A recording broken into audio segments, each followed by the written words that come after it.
Christ! The Fairfax County Police Department released body camera footage and press conference from the attempted murder of officers in Fair Oaks on April 23rd. At 2:36 p.m., an officer was conducting traffic enforcement in the 4000 block of Majestic Lane near Greenbriar. The officer stopped a 1999 Toyota Corolla, driven by Jamal Wali, 36 of Fairfax, for an expired safety inspection. Jesus Christ!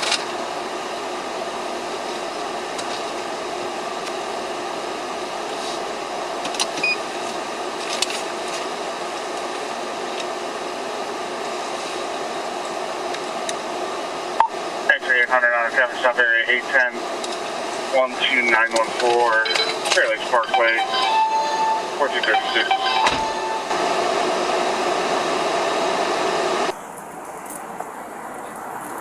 That was a heck of a stop, sir. I have a gun and I'm armed, I'll let you know.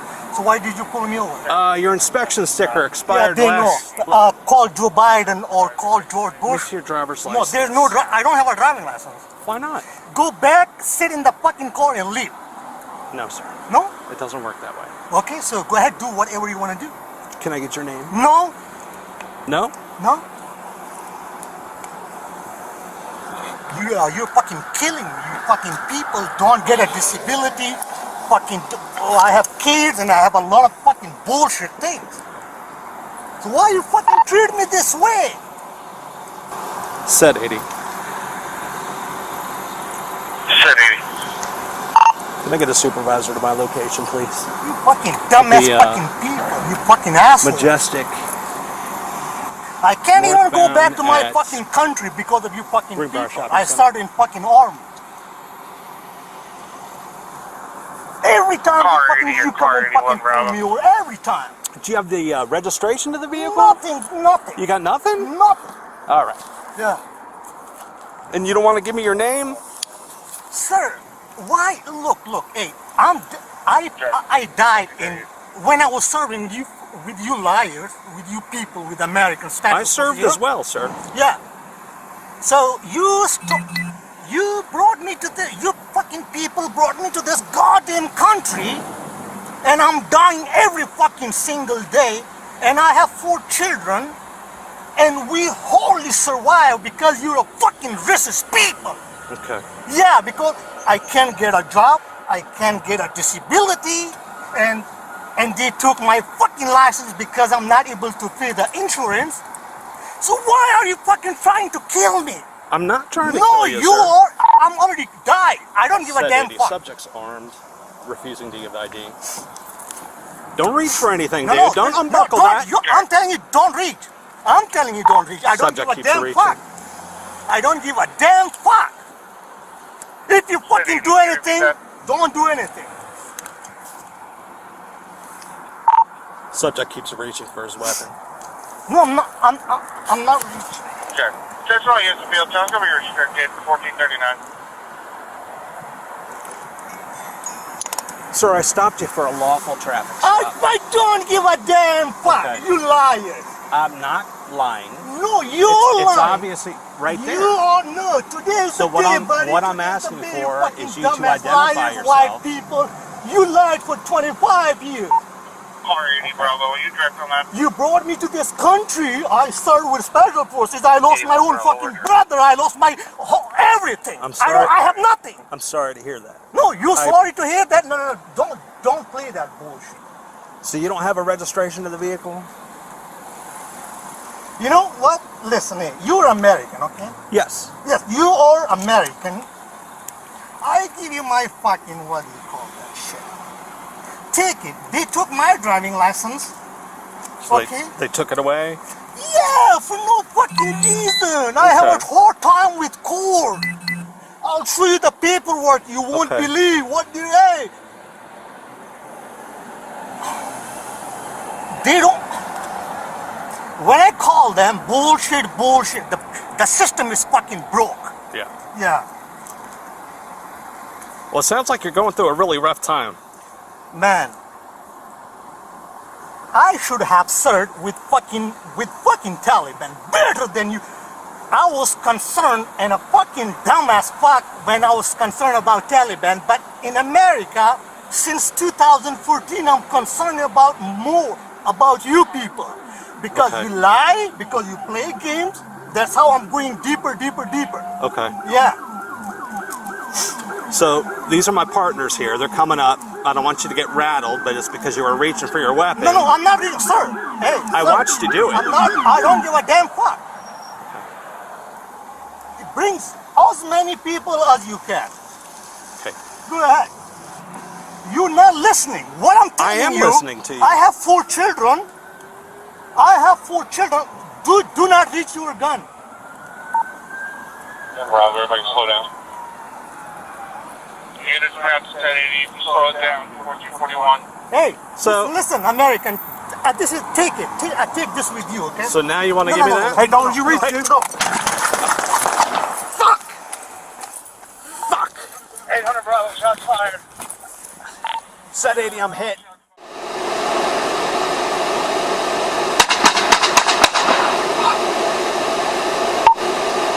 Bravo, shots fired. 800 Bravo, shots fired. Listen, American. This is take it. I take this with you, okay? No. Hey, don't you reach, dude. No. 41. Hey, So- listen, American. This is take it. I take this with you, okay? So now you want to give me that? Hey, don't you reach, dude. No. I take this with you, okay? So now you want to No. give me that? Hey, don't you reach, dude. Wali was argumentative and refused to obey commands. No. Backup was called, and once on scene, Wali reached for a firearm and shot 2 officers. Bravo, everybody slow down. Units perhaps 1080, slow it down, 1441. Hey, listen, American. This is take it. I take this with you, okay? No. Hey, don't A third officer discharged his weapon, striking Wali 4 times. you reach, dude. No. 800 Bravo, shots fired. 800 Bravo, shots fired. 800 Bravo, signal 1. Responding officers quickly began performing life-saving measures on the 2 officers and suspect. The 2 officers were transported in non-life-threatening condition to local hospitals. Wali was pronounced deceased at the hospital. A photo of the firearm used by Wali was recovered on scene. Good morning, everyone. You know, when you think about all the agencies that fall under the various umbrellas of federal, state, and local governments, no agency at any of those levels, federal, state, and local, gets the attention and the scrutiny that law enforcement gets. And that's understandably so. You know, we remain the profession that can take someone's freedom away by charging a person with a crime, and we remain the profession that can use deadly force when justified. So when we self-imposed this body camera release policy about 4 years ago, we did it because we know our community demands transparency from their local police department. So here we are today within the 30-day time frame. A lot of work goes into not only preparing this body-worn camera package.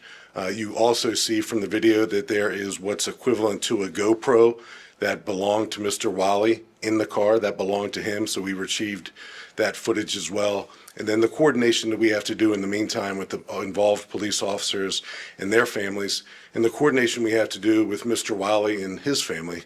So a word on the loss of life. It's always regrettable when a life is lost. It is regrettable that Mr. Wali is no longer with us. You heard him articulate during the traffic stop that he has 4 kids. He, in fact, does have 4 children, and he lived nearby. He's married with 4 children, and the impact on those children is unimaginable, and they'll carry that with them the rest of their lives. So we take that very seriously. We also realize in this particular scenario that we're very fortunate that we didn't have 2 police funerals, because it was just by or thanks to, rather, some strategic thinking, actions by our police officer, who you see on the passenger side of the car, his actions, his deployment of that deadly force saved the lives of the two officers who were on the driver's side of the car. There's no doubt about that. Both the officers sustained gunshot wounds. I think we've described this since this occurred on April 23rd, but if we haven't, a singular bullet traveled through both extremities, both arms of both those officers. The first officer, the bullet traveled through his bicep, out the other side, and then traveled in and out of the forearm of the second officer to his immediate right. And that same bullet traveled across the street and shattered the rear window of a parked car in the Briarwood shopping center. The footage is certainly compelling, and thankfully, the existence of body camera footage now puts police leadership, myself included, in a position to review it in real time and to comment on it in a way that our community now expects police departments and police leadership to comment following a critical incident. What happened? What's your assessment? They know it's preliminary. They know that the facts and circumstances can change. But what we describe at the scenes of these incidents, we'll only say things that we know are true and not subject to be changed pursuant to further investigation and information. So well, I stand ready to take any questions, comments. I can imagine what some of them are. So maybe Julie Carey, I'll go to you first. Yeah, I have a few. So how do you the first officer arrived, how do you characterize how he handled the situation? I mean, clearly he was trying to calm this guy, to de-escalate, but is there anything you would have felt he should do differently in that situation, given the fact that there was a gun there, given how aggravated Wali was? Well, Julie, I think the first officer did a really good job trying to talk him down. Mr. Wali was agitated, he was toxic, he was irate, he was upset, and you just, before you hear the words, you hear the first officer's tone, and his tone was de-escalating in nature. He told Mr. Wali that you must be having a hard day. He even told Mr. Wali when the sirens for the backup officers were coming down the street that his partners were coming and not to be alarmed by it. So I think he did the best under a very difficult set of circumstances. In that scenario, it would be malfeasance for a police officer to walk away from that traffic stop. We certainly can't do that. We know he was armed. We saw how agitated he was. He was hostile. And to simply allow that motorist, just because it was a tough set of circumstances and you're being screamed at and cursed at and yelled at, that's what we're paid to do. To allow that motorist to go on his way would be malfeasance on the part of a police officer here or anywhere else. If he would have turned inside the Briarwood Shopping Center in the middle of the day with a crowded shopping center with residents all over the place, he could have brought harm. So we couldn't walk away. So, what does he do? He requests a supervisor to respond to the scene. He requests backup officers, but he's certainly engaging in the meantime in what we think are de-escalating verbal behaviors to try to get Mr. Wali to a better place. We have another piece of that I think addresses your question too. In addition to the criminal and administrative investigations that occur simultaneously following an incident like this, we also have, and we stood this up a few years ago, a performance review board. A performance review board is an internal group that looks at any tactical or training or equipment improvements that may or may not have occurred or are subject to be noticeable during an incident like this, so we can get better with training, with equipment, with policy. So all those things are occurring at the same time. And assuming that's still underway. The Performance Review Board, yes, they've already met. They'll probably meet again. But the criminal investigation regarding the lawfulness of the deployment of deadly force is underway. That will eventually go to the Commonwealth's attorney, and they'll ultimately make a decision to decline to prosecute or not. And the administrative investigation is underway as well. I couldn't see clearly in that video where the gun was originally, until the moment he picked it up. Where was it when he declared he had it? Where was it? That's a good question, and I think you'll see in the larger packages that you were sent it more clearly when you look at it again. I know it's probably the first time you all have seen it. So he's wearing a gun belt, not unlike the gun belt that I'm wearing. His holster, and it's outside of his clothing, it's a gun belt. And his holster's on the right side. His magazine pouch that was carrying 2 magazines was exactly where mine is, on the left side.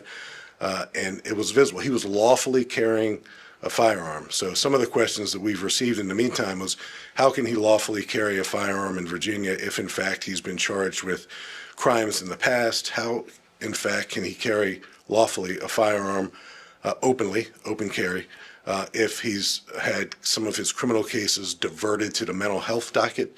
How can he continue to do that? And the answer is, lawfully he can. So Mr. Wali was lawfully, openly carrying a firearm. He was not a convicted felon. He was not. Mike? I know in the packet it says here, like it's on April 24th, that that the 2 officers were shot by a round from Mr. Wali. Suspect. Yeah. And you'd be able to confirm that round came from that gun, as opposed to the officers who were shooting through the passenger side window. Yeah, absolutely. We know that. As a matter of fact, it's forensically provable, and it's forensically, ballistically been proven that the bullet that was fired by Mr. Wali exited his firearm and traveled through the arms of both of our police officers. The officer on the passenger side of the car, who's a relatively young police officer, and I credit really our training and the quality of our instructors in our police academy and our firearms range. He deployed deadly force in a very tactical, strategic way, because he was in a crossfire type environment. But when he deployed deadly force, saving the lives of his peers, he deployed deadly force in a way that his rounds struck, and only struck, Mr. Wali. And we know that ballistically, and we know that forensically as well. Assuming that some of the things that Mr. Wali was saying at the beginning are true, was he in the country as a refugee, as part of, withdrawal maybe of a government organization or the army, et cetera, that he may have been assisting them in another country? So we've been in contact with not just the U.S. Attorney for the Eastern District of Virginia, but we've been in constant contact since the day of this incident with the FBI Washington Field Office. So here's what we know about Mr. Wali. He's been in our country lawfully since 2014. In fact, he did work with American military forces overseas prior to 2014, and I believe that's what gave him the pathway to be lawfully present in the United States. So he's been here lawfully since 2014. He's with his family now, his 4 children and his wife. The references that you'll hear him make to the Taliban are historical references.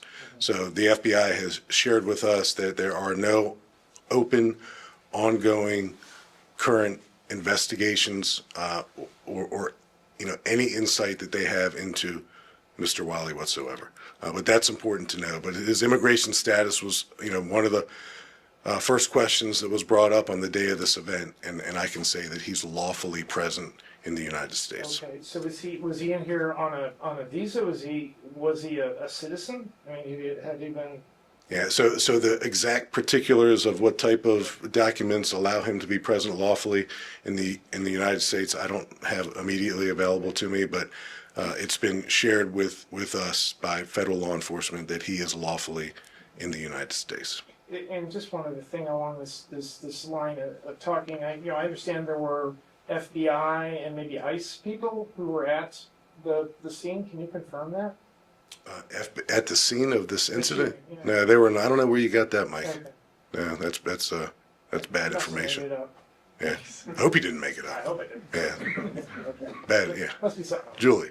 Just a finer point on him. Was he a translator for U.S. forces in Afghanistan, or what do you know specifically? I know he provided translation services. I know that because that's what our federal partners have shared with us.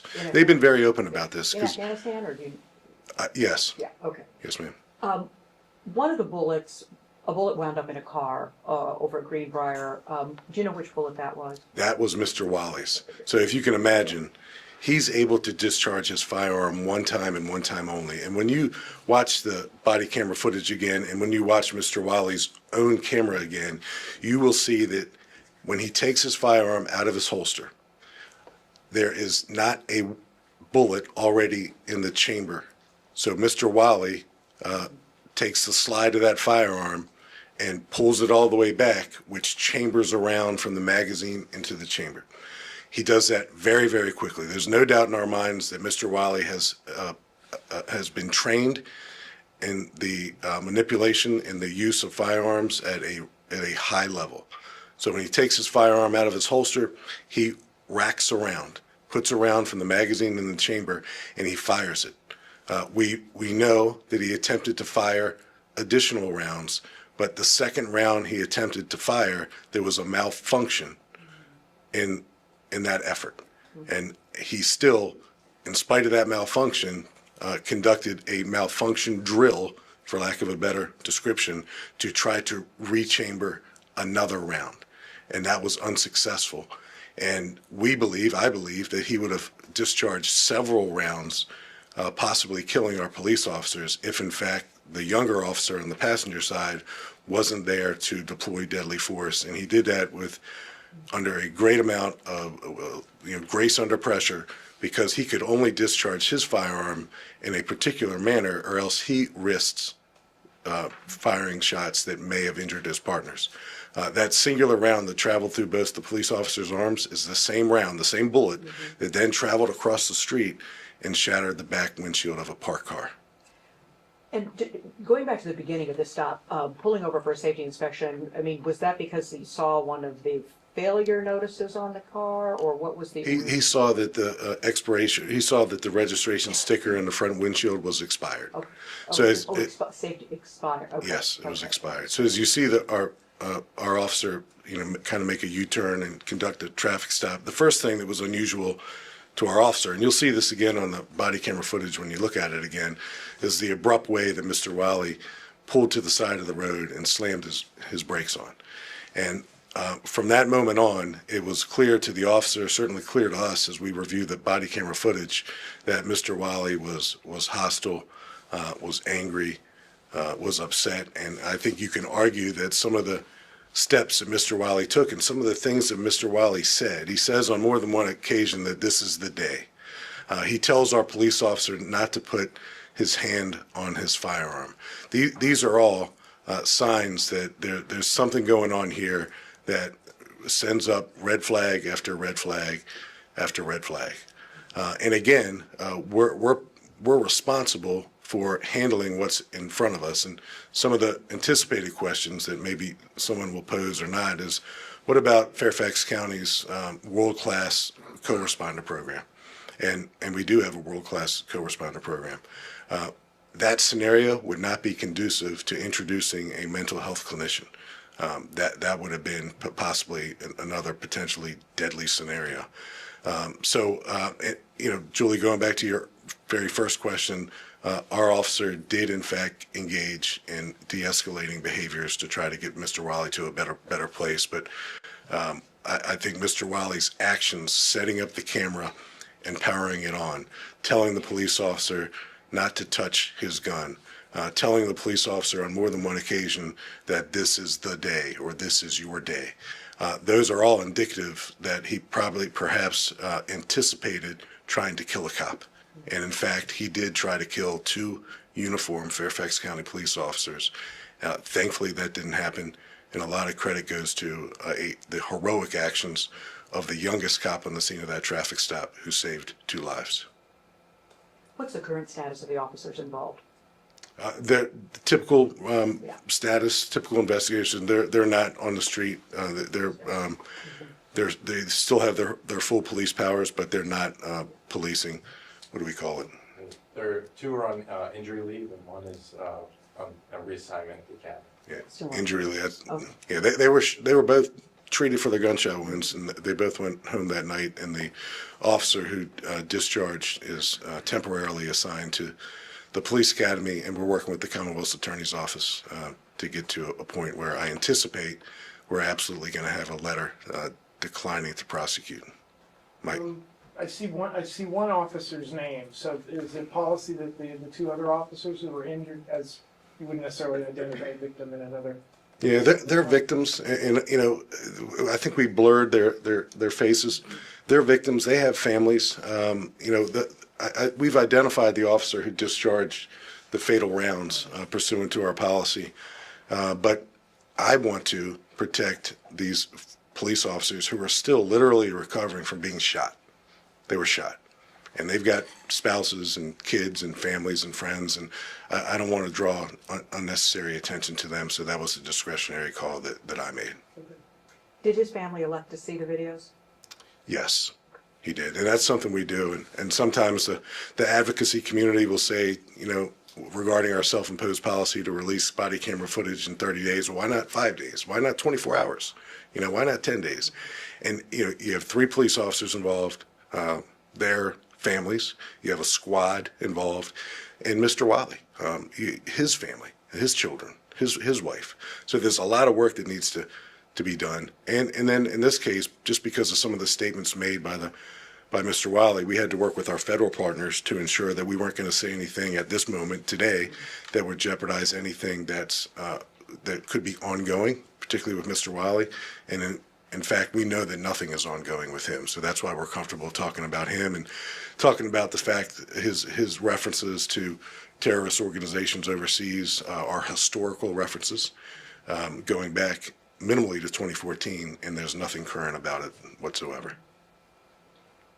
And last question maybe, as far as pulling over somebody, because I think viewers will wonder about pulling somebody over for an expired safety sticker. Is that an everyday occurrence across the county? Is that pretty common? Just as common as pulling somebody over for speeding? Absolutely. You know, our state legislators passed traffic laws in Virginia just like they do in every other commonwealth or state in the country, and our police officers enforce the traffic code, the traffic laws in Virginia, and in this particular case, Mr. Wali, and we didn't know it when we initiated the traffic stop, did not have a valid driver's license. His car was unregistered. So a lot of times what seems like a minor infraction that amounts in a lawful traffic stop, and in fact this was absolutely a lawful traffic stop, leads police officers to discover other things that are afoot. And that's why we're so dedicated, and we remain dedicated to traffic enforcement, traffic safety in Fairfax County, because it's important for us to do those types of things. Thank you for watching Video League Police. Please subscribe.